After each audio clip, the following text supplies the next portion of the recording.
नमस्कार, जय हिंद, वंदे मातरम। सभी का अभिनंदन है। एनडीसी निशुल्क क्लासेस, नरेंद्र दान चारण निशुल्क क्लासेस में आपका अभिनंदन है। स्वागत ही नहीं, अभिनंदन करता हूं, क्योंकि जैसे ही आज मैंने टेलीग्राम पे ये सूचना डाली कि आज शाम को आपको मिलेगा एक सरप्राइज, बहुत शानदार सरप्राइज। वो शानदार सरप्राइज उतने में जो आपकी क्यूरियोसिटी थी कि सर बिल्कुल, मतलब जो टेलीग्राम पे लाइक्स वगैरह से बता रहे थे कि आप जानना चाहते हो सर ऐसा क्या सरप्राइज है, ऑब्वियसली आपको पता था कि हमारे लिए ही कुछ न कुछ है। बिल्कुल, जो निशुल्क शिक्षा को लेकर जो एक प्लेटफॉर्म तैयार किया था, जब स्टार्ट किया था तो नहीं पता था कि आप लोगों का इतना स्नेह और हम लोग इतना बेस्ट कर पाएंगे। लेकिन अब वो कहता है ना कि मैं एक अकेला चल दिया, लोग आते रहे, कारवां बनता गया। मैं आपको हमेशा कहता था कि ये जो निशुल्क शिक्षा की अलख जो गौरव सिंह जी घाणेराव और नरेंद्र दान चारण द्वारा जो चलाई गई है ना, देखो और भी बहुत से टीचर पढ़ाते होंगे, लेकिन हम दोनों ने साथ में स्टार्ट किया था चैनल, तो वो आज मतलब उसको जो आप लोगों का समर्थन मिला वो बहुत काबिल तारीफ है। और आप लोगों के मोटिवेशन से हम और बेस्ट करते हैं।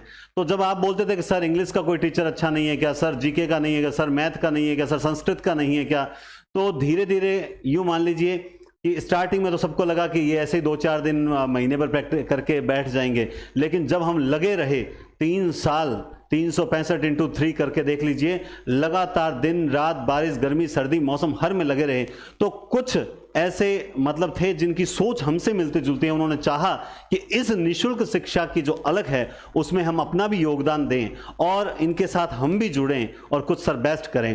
तो इसी कड़ी में जैसा कि आप देख पा रहे हो, आज एक क्वेश्चन मार्क, ये क्वेश्चन मार्क ये दिखा रहा है कि आज किसी एक ऐसे शख्स से मिलवाने जा रहा हूं जो शख्स आपकी भविष्य निर्माण में 4 चांद लगाएगा और मेरी तरह ही मेहनती है। मैं यहां पे अनुभवी को नहीं लाना चाहता, मैं बिल्कुल भी नहीं लाना चाहता अनुभवी को, लेकिन इसका यूं मतलब नहीं, कई बार अनुभवी को लाना भी पड़ेगा आपको मोटिवेशन के लिए।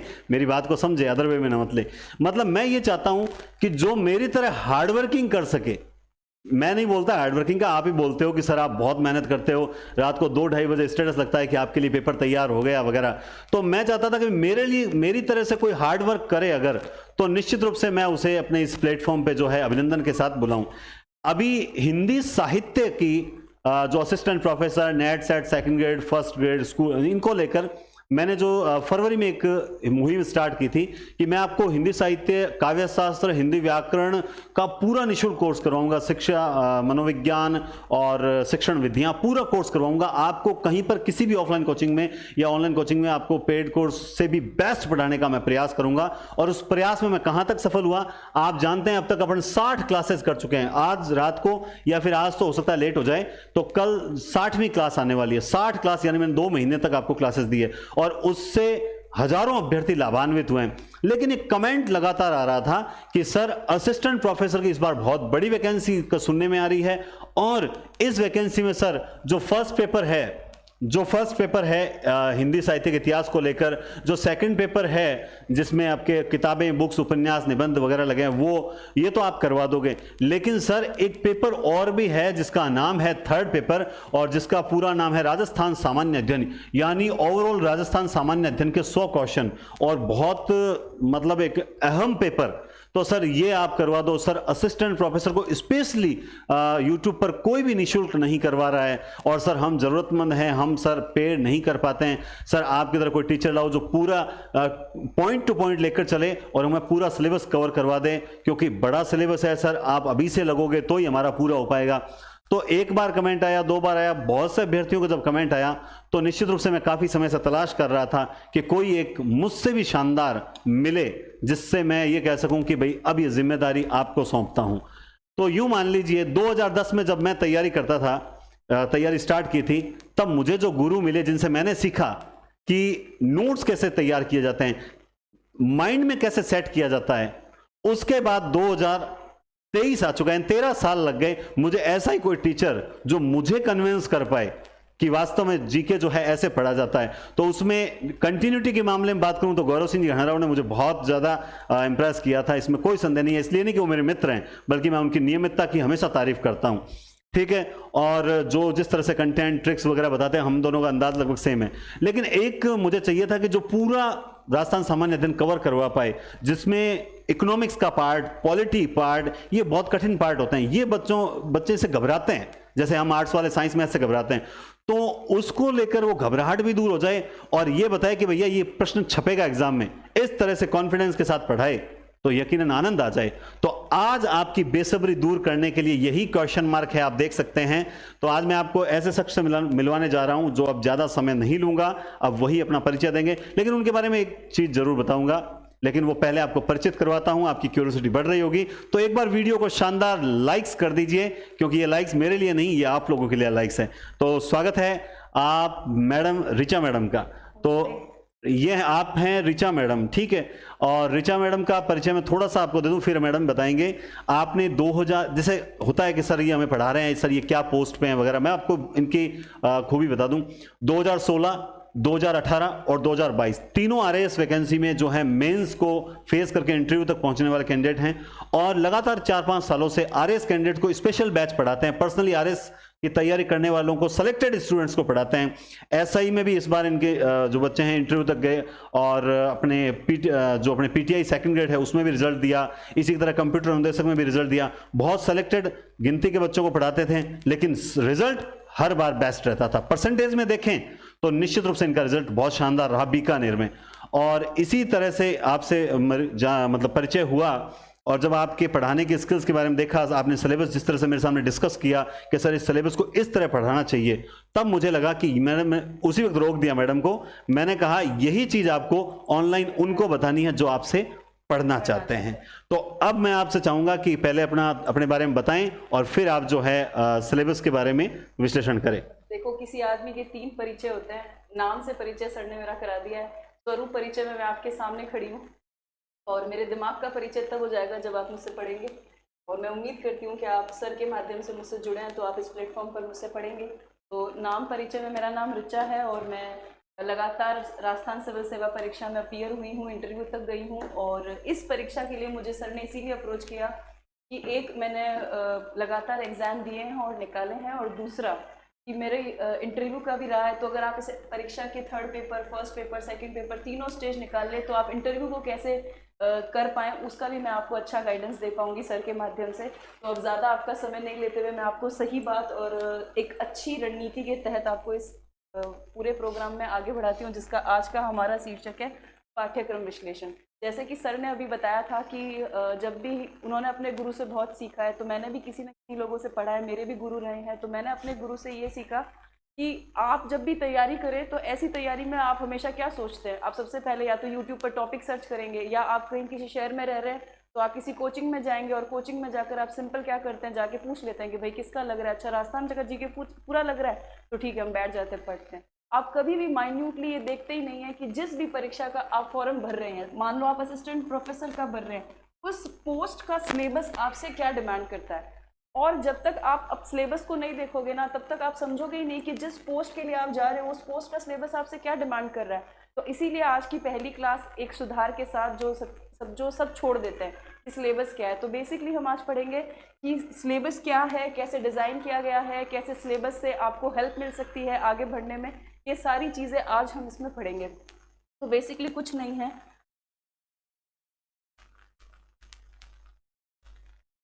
ये आपका assistant professor for college education department, इसके लिए पूरा एक डिटेल सिलेबस आपको दिख रहा है। अब एक छोटी सी बात मैं आपको कहना चाहूँगी, मेरे सर मुझे कहा करते थे कि देखो ऋचा, अगर तुम्हारा सिलेबस तुम्हारे दिमाग में नहीं है तो यहाँ पे भी नहीं होगा और फिर पेन पेपर पर भी नहीं होगा। तो पहली बात, आपको सारा सिलेबस ढंग से याद होना चाहिए। अब दूसरा प्रश्न ये खड़ा होता है कि इतना लंबा चौड़ा सिलेबस हम याद कैसे करें। अरे क्यों नहीं हो सकता याद, बिल्कुल हो सकता है। बस एक छोटा सा काम करना है। एक छोटी सी कहानी है जो मैं हर बार अपने क्लास में भी बच्चों को बताती हूँ कि सन 1608 में अंग्रेज व्यापारी बनकर आए हैं और 1947 में शासक रहकर निकले हैं। ये इतना लंबा दौर एक व्यापारी से शासक तक का भारत में उन्होंने जो तय किया ना, वो डिवाइड एंड रूल से किया।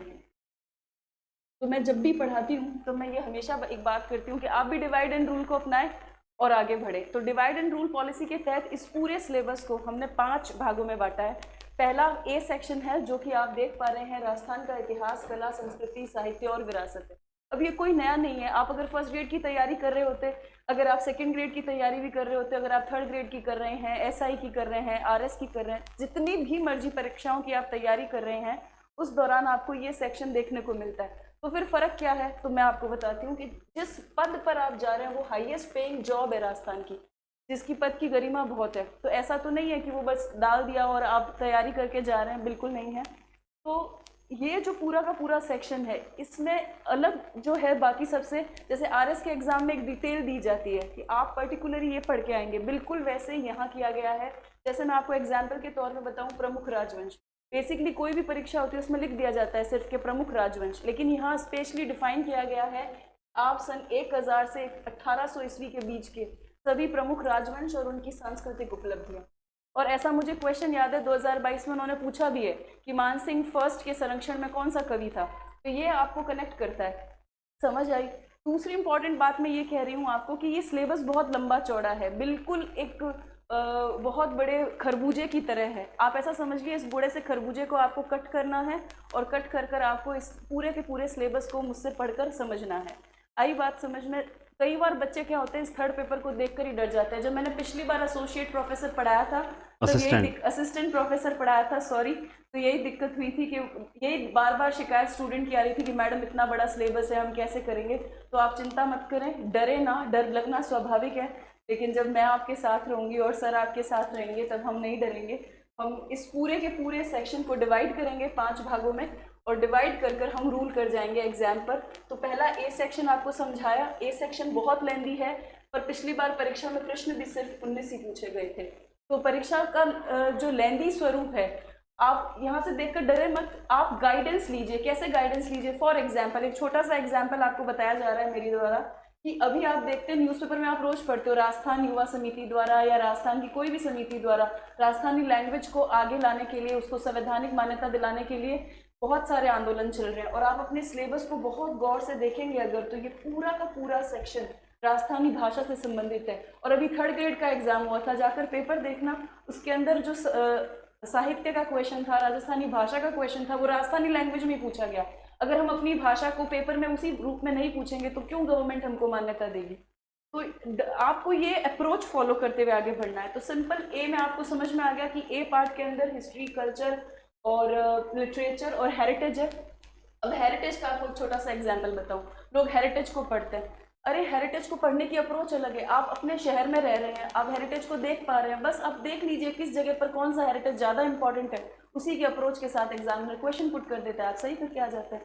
तो पैनिक होने की ज़रूरत नहीं है, इस पूरे हिस्से को जागरूक होकर पढ़ना है। Once who has the active mind, one who has the active mind always the front runner in exam. जिसके पास भी एक्टिव माइंड होगा वो एग्जाम निकाल लेगा, जिसके पास इनएक्टिव ब्रेन होगा वो एग्जाम नहीं निकालेगा। ये पूरी परीक्षा एक एक्टिव ब्रेन की परीक्षा है। वो आपसे चाहते हैं कि आप कितने एक्टिव हैं ब्रेन से, जिससे कि आप ये पूरा का पूरा एग्जाम निकाल पाए। इसी के तहत मैं आपको थोड़ा आगे ले जाती हूँ और सिलेबस के दूसरे हिस्से से आपका परिचय कराती हूँ। एक बार और, हाँ। अब कला और साहित्य वाले ए सेक्शन को छोड़कर हम आगे बढ़ते हैं। अगला जो सेक्शन है वो ठीक उल्टा है। तो देखिए, जहां ऊपर वाले सेक्शन में इतना ज़्यादा लेंदी सिलेबस था, वहीं राजस्थान के भूगोल के अंदर इन्होंने क्या करा कि बहुत छोटे छोटे टॉपिक आपको डाल कर दिए। फॉर एग्जाम्पल फिजिकल डिवीजन, अच्छा भौतिक विभाग, यहाँ मिस प्रिंट है पर मुझे याद है कि वहाँ पे लिखा हुआ है भौतिक विभाग।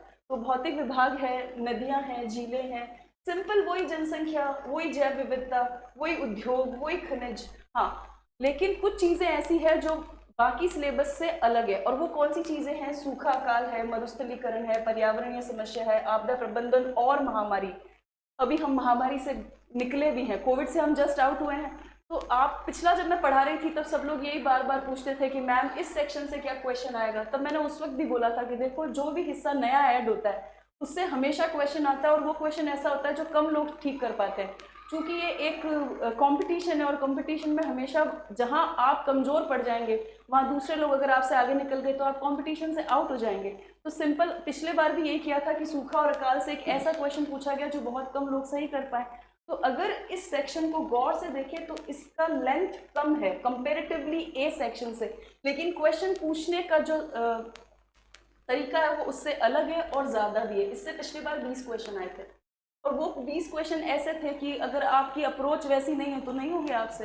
तो इस छोटे से हिस्से से 20 क्वेश्चन वो ले जा रहे हैं। और दूसरा, आप अब जो लोग मुझसे इंक्वायरी करते हैं वो ये करते हैं कि मैम नए जिले बन गए, और आप सब लोग यूट्यूब में न्यूज़ भी सुने हो, बहुत सारे मीम्स भी बने हैं कि राजस्थान का भूगोल बदलने वाला है। देखो, ये जितना भी हंगामा है ना, वो डराने के लिए किया गया है, ऐसा कुछ नहीं है।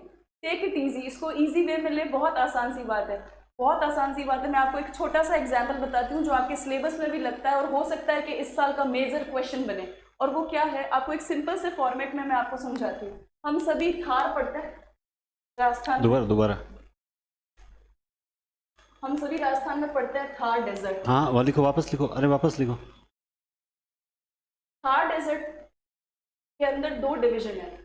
25 सेंटीमीटर जो आइसो हाइट है, समवर्षा रेखा है 25 सेंटीमीटर, वो क्या करती है, थार को 2 भागों में डिवाइड करती है, बालू का स्तूप युक्त और बालू का स्तूप मुक्त।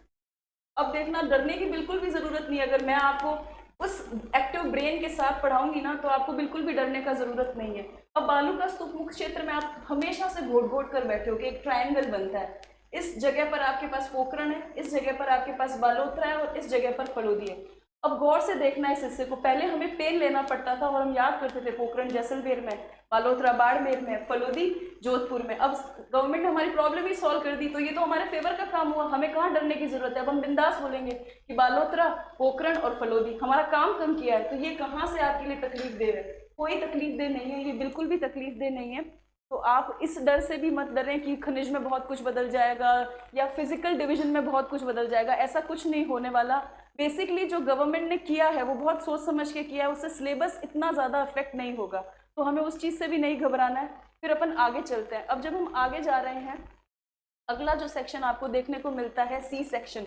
उस सी सेक्शन के अंदर आप देख पा रहे हैं यहाँ लिखा हुआ है राजस्थान का पॉलिटी और राजस्थान का एडमिनिस्ट्रेशन, राजस्थान की राजनीतिक व्यवस्था और प्रशासन। क्योंकि देखो मैं अभी नई हूँ तो थोड़ी थोड़ी गलतियाँ होंगी, पर मैं 1-2 दिन में कोऑपरेट कर जाऊँगी, तब आपको लगेगा कि हाँ ठीक है। तो आज के लिए थोड़ी, अगर मुझसे कुछ गलतियाँ हो जाए तो माफ़ कर देना।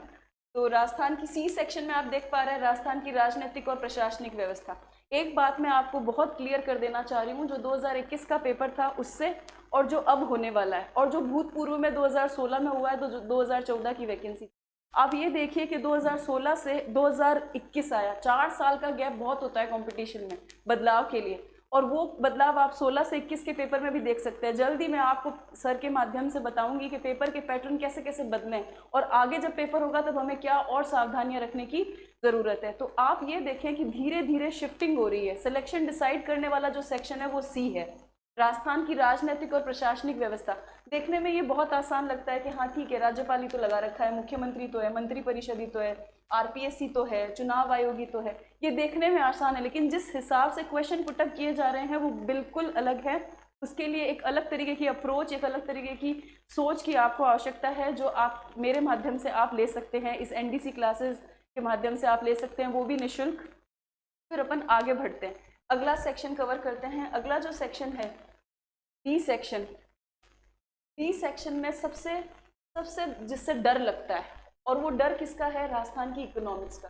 देखो 2016 वाली वैकेंसी में इकोनॉमिक्स का वेटेज इतना ज़्यादा नहीं था, लेकिन 2021 में उन्होंने बदलाव करके इकोनॉमिक्स को ऐड कर दिया। क्यों ऐड कर दिया, आप सबको भी पता है, हम 21 सेंचुरी में रह रहे हैं और 21 सेंचुरी एक आर्थिक युग है, और आर्थिक युग होने के नाते आपको इकोनॉमिक्स क्या करनी पड़ेगी, पढ़नी पड़ेगी। और इकोनॉमिक्स से जो बड़ा डर लगता है, पहला कि आपको समझ नहीं आता है, और दूसरा आपको फैक्ट याद नहीं होते हैं। और आज मैं सर के माध्यम से आपको ये भरोसा दिलाती हूँ कि अगर आप कंटिन्यू मेरे साथ पढ़ेंगे तो एक दिन आप स्वयं कहेंगे कि मैडम हमें डर नहीं लगता, और हमें ऑप्शन देखने पर हमें सीधा आंसर क्या आता है, याद आता है। ये मैं आपको सर के माध्यम से वादा करके जा रही हूँ आज यहाँ पे। नेक्स्ट जब भी मैं रेगुलर रहूँगी और आप भी मेरे साथ रेगुलर रहेंगे, तब मैं आपको प्रूव करके दिखा दूंगी कि मैं ये कर सकती हूँ। हाँ, इस सेक्शन डी से और सेक्शन सी से जो भी बच्चा अच्छे से क्वेश्चन कवर अप करके सही करके जाएगा, वो निश्चित सिलेक्शन लेगा। क्यों? क्योंकि आप हिस्ट्री और कल्चर में लगभग सभी बच्चे आगे रहेंगे, ज्योग्राफी में भी आगे रहेंगे, लेकिन जो भी पॉलिटी, एडमिनिस्ट्रेशन और इकोनॉमिक्स से क्वेश्चन को फ्रीक्वेंटली सही करता जाएगा, वो सिलेक्शन में क्या रहेगा, आगे रहेगा।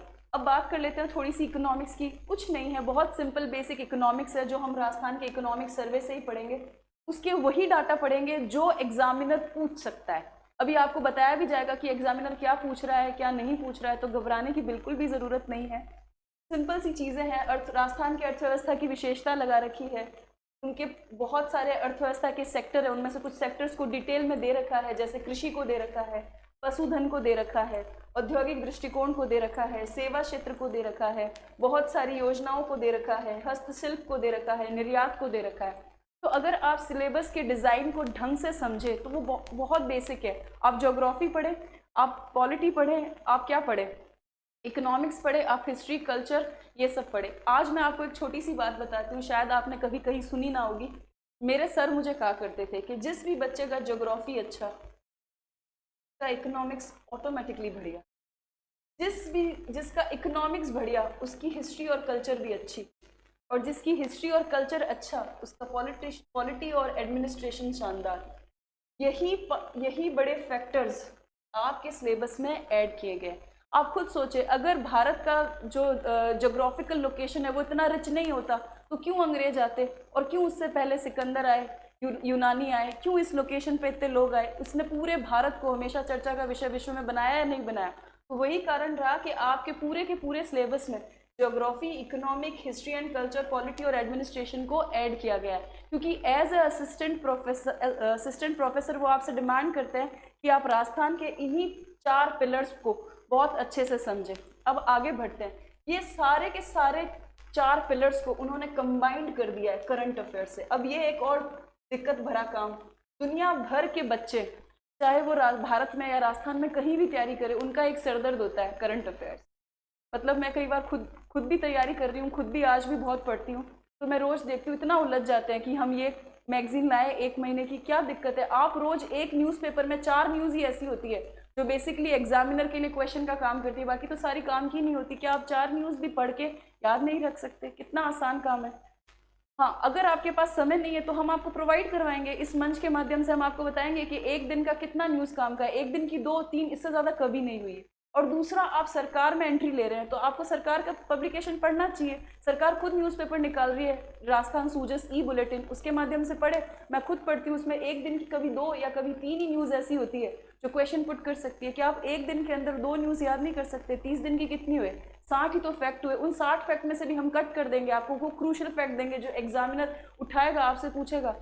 तो बस यही एक काम है जो करने में मुश्किल है, जिसको करना मुश्किल है मुश्किल नहीं, करना मुश्किल है। और इसको करने के लिए आपको नियमितता चाहिए, अनुशासन चाहिए। अगर आप नियमितता और अनुशासन देते हैं तो ऐसा समझ लीजिए कि ये आपका चक्रव्यूह है, और इस चक्रव्यूह में सभी लोग एसोसिएट प्रोफेसर बनने के लिए भाग ले रहे हैं, और चक्रव्यूह के बीच में ये एसोसिएट प्रोफेसर की भर्ती है।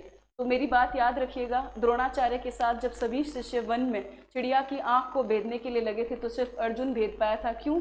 क्योंकि चिड़िया की आंख, अर्जुन को सिर्फ और सिर्फ चिड़िया की आंख दिखती थी। तो अगर आप हमारे माध्यम से जुड़ेंगे तो हम आपको एक रेगुलर, एक सिस्टमैटिक और एक ऑब्जेक्टिव अप्रोच के साथ पढ़ाएंगे, और उस अप्रोच के साथ हम इस चक्रव्यूह को भेद पाएंगे। जैसे अर्जुन आँख में, चिड़िया की आंख में तीर मारकर सफल धनुर्धर बना, वैसे ही आप हम लोगों से पढ़ के, इस एनडीसी क्लासेस के माध्यम से पढ़ के एसोसिएट प्रोफेसर बनने के एकदम नज़दीक पहुंच जाएंगे। बाकी आपको सर बताएंगे। Thank you. हाँ मैडम, आवाज़ आ रही है मेरी? तो आप थोड़ा सा आगे आ जाएगा। देखिए, सिलेबस वगैरह के माध्यम से मैडम ने, मतलब जितना मैंने सोचा था से बढ़ चढ़ कर आपको सिलेबस का जो है विश्लेषण करके बताया। अब यहाँ एक एक लाइन तो हम पढ़ने से रहे, समझ रहे हो मेरी बात आप? अब सबसे बड़ी बात क्या है कि मेन चीज है कि एग्जाम का पैटर्न, जैसा कि मैडम ने बताया, एग्जाम का पैटर्न जो है वो आरपीएससी बदल दिया है 2-3 साल बाद में। तो निश्चित रूप से देखो, इस बार जो एग्जाम हुआ था फर्स्ट पेपर, वो टफ आया था, इसमें कोई दिक्कत नहीं है। हमारे मित्र हैं जो महावीर सिंह तावड़िया साहब, इधर गाँव बीकानेर, इस बार उन्होंने संस्कृत में ऑल राजस्थान फर्स्ट रैंक हासिल की थी, आपको पता है, मैंने स्टेटस वगैरह भी लगाया था।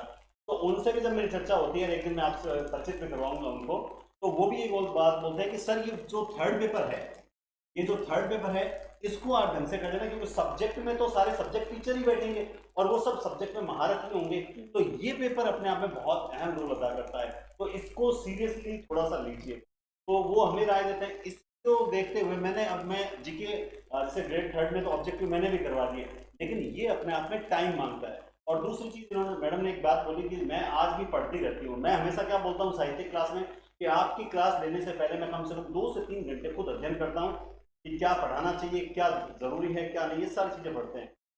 इस सिलेबस की खास बात एक क्या है, इकोनॉमिक्स का मतलब इकोनॉमिक्स में ही मैडम की मोस्टली मास्टरी है। क्यों मान लीजिए आप, सबसे बेस्ट चीज जब इन्होंने ये बताई तो मुझे और अपनी क्या है, अपनी सबसे कमी यही है। तो न केवल आप देखेंगे इनकी क्लासेस, बल्कि मैं खुद भी इनकी क्लासेस जरूर देखूंगा, क्योंकि मुझे ऐसा लगा जब मैं व्यक्तिगत मिला, मुझे ऐसा लगा कि शायद अगर मैं इनकी क्लासेस रेगुलर देख लूँ तो हो सकता है मैं इकोनॉमिक्स को मान लो 20 सवाल आते हैं, मैं रट रुटा के 10 सही कर दूं, लेकिन अगर इनकी क्लासेस देख लूं तो ऑब्वियसली हो सकता है मैं 20 के 20 भी सही कर दूं। क्योंकि इन्होंने एक बहुत अच्छी बात कही कि करंट जीके के लिए हम भटकते रहते हैं, लेकिन अगर जो गवर्नमेंट द्वारा जो पत्रिका सूचना बुलेटिन निकाली जाती है, अगर उसमें से हम 2-3 क्वेश्चन निकाल लें तो डेली के निकालें तो कैसा रहेगा। ये भी दायित्व तो मैंने आपको दिया। मैंने कहा मैडम आपको हर क्लास के लास्ट में 2 करंट जीके के क्वेश्चन को डेली बताने की एक आदत डालनी है, जिससे इस बार इस प्लेटफॉर्म से ये हो जाए कि असिस्टेंट प्रोफेसर जहां 50 हजार रुपए में जिनके पेड कोर्स मतलब मिलता है, वो क्लासेस इतनी बड़ी क्लासेस इस प्लेटफॉर्म से आपको निःशुल्क मिलेगी। तो सर आप हिंदी साहित्य कैसे बढ़ाओगे? बिल्कुल असिस्टेंट प्रोफेसर का पूरा सिलेबस हमसे मतलब हमारे तो दीवार के सामने चिपका रखा है हमने दीवार पे, और बराबर नोट्स तैयार हो और ये भी एक अच्छी अप्रोच है। आप लोग भी ये चीज़ फॉलो कीजिएगा, जहाँ पर भी आप बैठकर पढ़ते हैं सामने दीवार पर क्वेश्चन पेपर सिलेबस को चिपकाइए। जो दिखता है वही याद रहता है, वही जबान पर रहता है और वही पेपर में टिक होता है। तो इस चीज़ का आप खास ख्याल रखें। जो सर कह रहे हैं आप भी जहाँ बैठे वहाँ सामने दीवार पर अपने सिलेबस को चिपका लें, ये बहुत सही तरीका है। देखो बड़ी बढ़ती है। एक बात स्टार्टिंग में मैडम ने बोली थी, आपको मैं बता दूं कि जो चीज यहाँ नहीं होगी माइंड में वो जुबान पे नहीं आएगी, और जो जुबान पे नहीं आएगी कॉपी पेन पे नहीं है, ये मान के चलिए। तो कुल मिला के पहले सिलेबस, इसीलिए इस सिलेबस में हाँ कहीं छोटी मोटी गलतियां भी मैं आपको बता दूंगा, उसमें कोई दो राय नहीं है। जैसे यहाँ पे मिसप्रिंट हुआ है एक जगह चंद्रसेन, हाँ ये चंद्रसेन लिखा हुआ है, तो ये एक्चुअली चंद्रसेन इसका मतलब आप समझ रहे हो, हमने ये आज सुबह ही जो है इसे हिंदी में कन्वर्ट कराया है ना, टाइप करवाया हिंदी में, पूरा ट्रांसलेट मैडम ने करके भेजा मुझे। प्लस इन्होंने तो मुझे बहुत अलग तरीके से भेजा था कि सर इसमें से पिछली बार 19 क्वेश्चन आए थे, हमें इस पर फोकस नहीं करना। प्लस ये बदलता नहीं है, खास बात क्या है, ये चेंज नहीं होता है, ये नो चेंज। इसकी अप्रोच भी इजी है, बिल्कुल इजी है, कल्चर वगैरह ट्रिक से याद कर सकते हैं अपन, है ना। तो इसमें भी मान लो मैडम के सपोर्ट में भी अगर हमें कोई टीचर की आवश्यकता पड़ी तो हम निश्चित रूप से करेंगे। लेकिन इकोनॉमिक्स और पॉलिटी पिछले 5 सालों से पेपर्स मैं देख रहा हूँ सबसे टफ जो पूछी जा रही है वो, और इसी कारण से कट ऑफ में ऊपर नीचे होता है। क्वेश्चन पॉलिटी की तो ऐसी आ रही है कि क्वेश्चन का कौन सा आंसर राइट होगा, ये भी जो है जब लास्ट में आंसर की बताते हैं यूट्यूब पर, हम जैसे बताते हैं तो हम भी आंसर निकालने में थोड़े से हमें दिक्कत होती है कि कौन सी किताब से आंसर। तो ये चीजें अगर बेस्ट करें, प्लस वो चीजें मैडम ने नहीं बताई वो बताता हूँ आपको। नोट्स जो है वो भी हैंड रिटन नोट्स तैयार कर रहे हैं, टाइप अगर हुए तो अच्छी बात है, अदरवाइज हैंड रिटन नोट्स आपको निःशुल्क पहुंचाए जाएंगे, क्योंकि हमारा इस बार एजेंडा पूरा निःशुल्क करने का है ना, ये बात मान के चलिए। तो सर वो हैंड रिटन नोट्स जब आपको मिलेंगे तो सर वो तो हमारी बल्ले बल्ले हो जाएगी। कैसे हो जाएगी? क्योंकि सेकंड ग्रेड में पूरा राजस्थान जीके, स्कूल व्याख्याता में पूरा राजस्थान जीके, आरएएस में पूरा राजस्थान जीके, और आरएएस पैटर्न पे तैयार नोट्स, यानी जो एग्जाम में क्वेश्चन पुटअप हो सकता है वही नोट्स में मिलेगा। एसआई में भी काम आएगा आपका, एसआई का भी भर्ती अभी आने वाला है, एसआई भर्ती भी बहुत बड़ी भर्ती है, उसमें भी काम आएगा। क्योंकि ये तो सब ये राजस्थान जो जीके नाम आता है ये पूरा कवर करता है, ये एकमात्र ऐसी वैकेंसी है जिसमें पूरा राजस्थान जीके आता है। और इवन जो बच्चे अगर सोच रहे हैं कि हम ना प्रीलिम्स तक सीमित रहे, आरएस के मेंस तक जाए, तो उनके लिए भी ये बहुत अच्छी अपॉर्चुनिटी है। अगर आप मेंस का सिलेबस देखें और प्रीलिम्स का सिलेबस देखें तो लगभग जो सिलेबस है वो एक जैसा ही है, और अप्रोच भी लगभग क्वेश्चन पूछने की बिल्कुल एक जैसी है। इसलिए शायद सर ने मुझे बुलाया है। हाँ, एक कारण से और से बुलाया था, वो भी कारण था कि आप नोट्स हैंड रिटन बनाएंगे, और प्लस देखो ये इनकी खुद की स्वतः इच्छा, मतलब कि सर मैं नोट्स प्रोवाइड करा दूंगी बच्चों को, ये बहुत बड़ी बात होती है। मतलब इतने दूर डेली क्लास रिकॉर्ड करके आना और फिर पढ़ाना और फिर नोट्स भी देना, वो भी निश्चित बहुत बड़ी बात होगी। अब साथ में आप पढ़ाएंगे कैसे, तो आपने ये जो आपको दिखाई दे रहा है फर्स्ट पार्ट, इसको भी आपने शायद 30 से 40 है ना, इससे भी ज्यादा हो सकता है, अभी तक मैंने देखा नहीं है वो, ठीक है। तो उसमें डिवाइड करके, और जैसे मान लो छोटा सा बताता हूँ, जैसे राजस्थान की प्राचीन सभ्यताएं, ये टॉपिक हमने ले लिया, तो इसमें से इन्होंने जैसे 50 प्लस क्वेश्चन बना लिए, ठीक है, और 50 प्लस क्वेश्चन को जैसे ए बी सी और डी, जब क्वेश्चन और उसका आंसर, तो हर क्वेश्चन की व्याख्या होगी, हर ऑप्शन की व्याख्या होगी, और वो भी विस्तृत तरीके से, ताकि पढ़ने में बोरिंग ना लगे और पता चले कि अच्छा क्वेश्चन का ये रहता है। जैसे आपने वो बताया था रिवर्स, क्या बताया था, मुझे इंग्लिश कम ही आती है। नहीं कोई बात नहीं, देखो जो सर बता रहे हैं उसी अप्रोच पे चलेंगे, इसे ऑब्जेक्टिव अप्रोच बोलते हैं। और आप एमसीक्यू पैटर्न पर जा रहे हैं, और एमसीक्यू पैटर्न पर ऑब्जेक्टिव अप्रोच परफेक्टली वर्क करती है, काम करती है। क्यों? क्योंकि आपको वहाँ पे सब्जेक्टिव अप्रोच अप्लाई ही नहीं करनी, आपके सामने 4 ऑप्शन होंगे, और अगर आपने 4 ऑप्शन को में से बहुत ध्यान से आपने 3 सेकेंड तक फोकस भी करा होगा, हमारे दिमाग में 2 तरीके की मेमोरी होती है, एक पिक्टोरल मेमोरी होती है और एक रीड मेमोरी होती है, जो हमें याद करने में मदद करती है। अगर आप इस ऑब्जेक्टिव अप्रोच के 2 फायदे हैं, पहला, मैं बोलूंगी, आप सुनोगे गौर से, रेगुलर आओगे, तब आपको इको करेगी कान में आवाज़ और आपको वहाँ पे याद आ जाएगी। दूसरा, अगर आप थोड़े से पैसिव हो गए हैं और आप ऑप्शन को ही 3 सेकेंड तक गौर से देख रहे हैं, तो आपको वो ऑप्शन ही वहाँ पर क्या हो जाएगा, क्लिक हो जाएगा। तो ऑब्जेक्टिव अप्रोच का ये फ़ायदा रहता है। तो सर ने यही सजेस्ट किया था और मैंने भी यही कहा था कि हम ऑब्जेक्टिव अप्रोच के साथ आगे बढ़ेंगे। तो फॉर एग्जांपल, जैसे मैं आपको बताऊं, पिछला जो पेपर हुआ है 2021 में असिस्टेंट प्रोफेसर का, उसमें उन्होंने ऑब्जेक्टिव अप्रोच ही काम कर सकती है। क्यों काम कर सकती है? सारा का सारा आपको एक और वीडियो दिया जाएगा, जिसमें मैं आपको कंप्लीट एक सेक्शन में बताऊंगी कि एग्जामिनर कहाँ कहाँ घूमे, कहाँ कहाँ कैसे कैसे क्वेश्चन पुट किए, और कौन सी साइकोलॉजी पर ये पूरा का पेपर बनाया गया। आप और मैं, हम दोनों समझदार हैं, ऑडियंस भी, और मैं और सर भी। हम जब भी बीएड करते हैं तो साइकोलॉजी एक टॉपिक लगता है। आप भी 3rd ग्रेड का एग्जाम दो, 2nd ग्रेड का एग्जाम दो, 1st ग्रेड का एग्जाम दो, साइकोलॉजी लगाई जाती है। आप लोग कभी सोचते हो साइकोलॉजी क्यों इंपॉर्टेंट है पढ़ने और पढ़ाने के लिए? एक बहुत छोटी सी बात है, साइकोलॉजी का मतलब आप किसी के दिमाग के अंदर झांक रहे हो, और जब आप किसी के दिमाग के अंदर झांकना सीख जाते हो तो आप समझ जाते हो कि सामने वाला आपसे क्या चाहता है। बिल्कुल वैसे ही पिछला पेपर देखकर हमें ये समझ आता है कि ऑब्जेक्टिव अप्रोच इसलिए ज़रूरी है क्योंकि पेपर पूरा रिवर्स साइकोलॉजी पर बना हुआ है। रिवर्स साइकोलॉजी क्या होती है? तो बहुत आसान है, कोई भारी भरकम शब्द है, सिर्फ ये शब्दों का आडंबर है और कुछ नहीं है। रिवर्स साइकोलॉजी का मतलब कि जो चीज़ आप याद करके जा रहे हैं, ठीक उल्टी चीज़ आपको पेपर में मिल रही है। फॉर एग्जाम्पल, निम्नलिखित में से कौन सा सही सुमेलित नहीं है? अब होता क्या है, एग्जाम में हमारे ऊपर बहुत प्रेशर होता है। वो 3 घंटे जो होते हैं वो मुझे लगता है ज़िंदगी के सबसे मुश्किल घंटे हैं, वो सबसे ज़्यादा मुश्किल दिन है, और उन 3 घंटों में खुद को मैनेज करना बहुत मुश्किल होता है। तो वो इतना ज़्यादा हमारा दिमाग जंबल होता है कि हमें वो नहीं दिखता ही नहीं है। और मैं बेसिकली उसे गांधारी मोड कहती हूँ कि हम गांधारी मोड पर चले जाते हैं, आंखें होते हुए भी हमें नहीं दिखता और हम टिक करके आ जाते हैं। जैसे एक नदियों से क्वेश्चन आया था कि निम्नलिखित में से किस नदी का उद्गम इस स्थान से नहीं है। अब बच्चे है में फंस गए और क्वेश्चन क्या करके आ गए, गलत करके आ गए। तो इस चीज़ का हम विशेषकर ध्यान रखेंगे। और अगर आप इस वीडियो को और सर के माध्यम से मुझे ये मौका देते हैं आप सबको पढ़ाने का, तो ठीक इसी के बाद हम आपको एक और अप्रोच देंगे, इसमें आपको माइन्यूटली बताया जाएगा, एक स्ट्रैटेजी के साथ बताया जाएगा कि कौन सी जगहों पर सिलेबस पर पिछली बार फोकस करके एग्जामिनर ने कैसे क्वेश्चन पुट किए, कितने क्वेश्चन पुट किए, और आगे क्या रहने वाला है। क्योंकि देखो, अगर हम डाटा एनालाइज करते हैं ना, तभी हम फायदे में रहते हैं। अगर हम डाटा को एनालाइज नहीं करेंगे, आरपीएससी के पेपर देख के हम ये नहीं सीखेंगे कि एग्जामिनर किस जगह पर घूम रहा है। देखो, मेरे सर ने मुझे एक बहुत अच्छी चीज़ बताई कि एक बुक से पढ़ो, ऑथेंटिक बुक से पढ़ो, फिर उस बुक से अपने सिलेबस को मैच करो, फिर पिछले ईयर्स के पेपर्स देख के ये तय करो कि एग्जामिनर घूम कहाँ रहा है। जहाँ वो पहली बार घूमा है वहाँ दूसरी बार भी घूमेगा, लेकिन इस बार अलग साइकोलॉजी के साथ, और वो अलग साइकोलॉजी होती है रिवर्स साइकोलॉजी। तो बस आप सभी समझदार हैं और तो यही आपको बताना मुझे आज जरूरी था। जब ये शब्द मैंने सुना तो मैंने कहा मैडम ये क्या होती है। जैसे ही मैडम ने बताया कि सर मतलब असंगत नहीं है, संगत नहीं है, तब मैंने कहा ये तो मैं बताता हूँ, तो हिंदी साहित्य में बताता हूँ। तो ये शब्द जैसे का भारी भरकम शब्द लगता है, लेकिन अब जब आपको समझ आया तो बोला हाँ सर ये तो आ रहा है।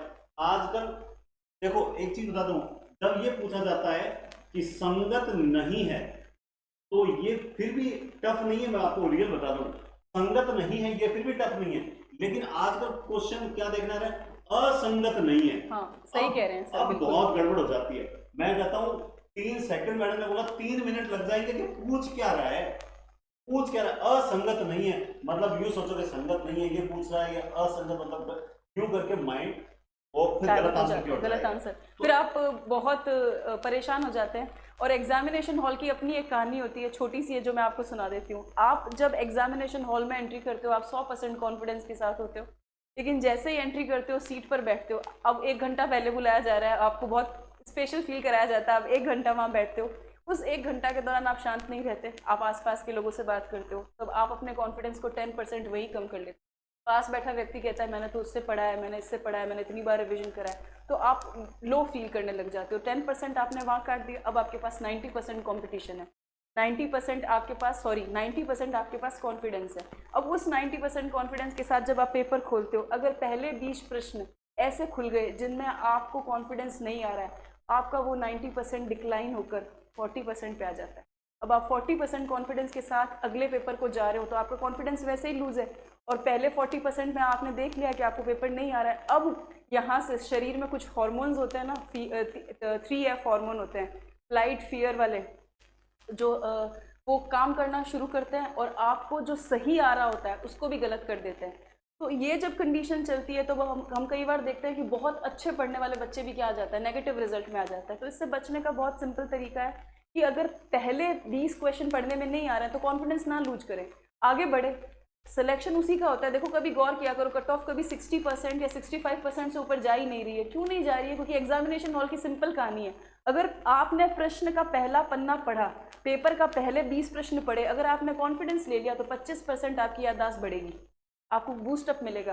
फिर आपने अगला पन्ना खोला, फिर थोड़ा हुआ, तो फिर 50% बढ़ेगी, फिर थोड़ी बढ़ेगी। ऐसे करते करते आपको कॉन्फिडेंस मिलेगा, और सारा का सारा मामला आपके फेवर में सेट हो जाएगा, और आप लास्ट मोमेंट पे देखेंगे कि आपका पेपर बहुत अच्छा हुआ।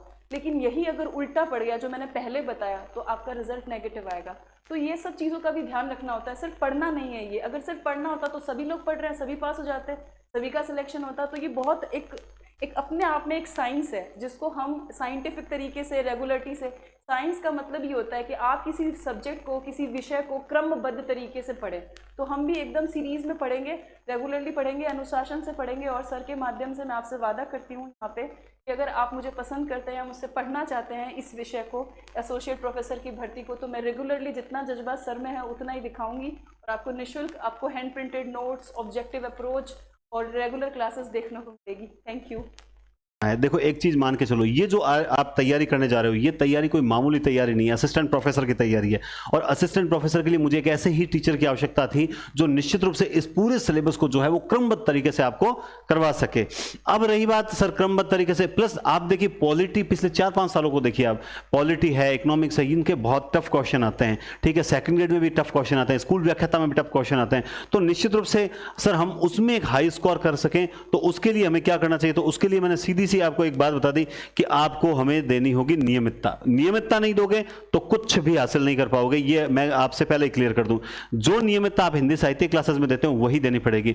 मैडम की सबसे अच्छी चीज ये है कि उन्होंने जब कहा कि सर मैं ऑब्जेक्टिव विद थ्योरी पढ़ा दूंगी, और आरएस पैटर्न पे जैसे हम लोग तैयारी करते हैं, उससे क्या होता है कि हम लोग पूरी एक साथ तैयारी करते हुए चलते हैं, तो हर चीज साथ में क्लियर होगी। आपको जब एक चीज बताई थी कि किस प्रकार से एक एक चीज जुड़ी हुई होती है, सबसे पहले ज्योग्राफी शानदार होनी चाहिए, तो फिर इकोनॉमिक्स शानदार हो गया ना, इस तरह से।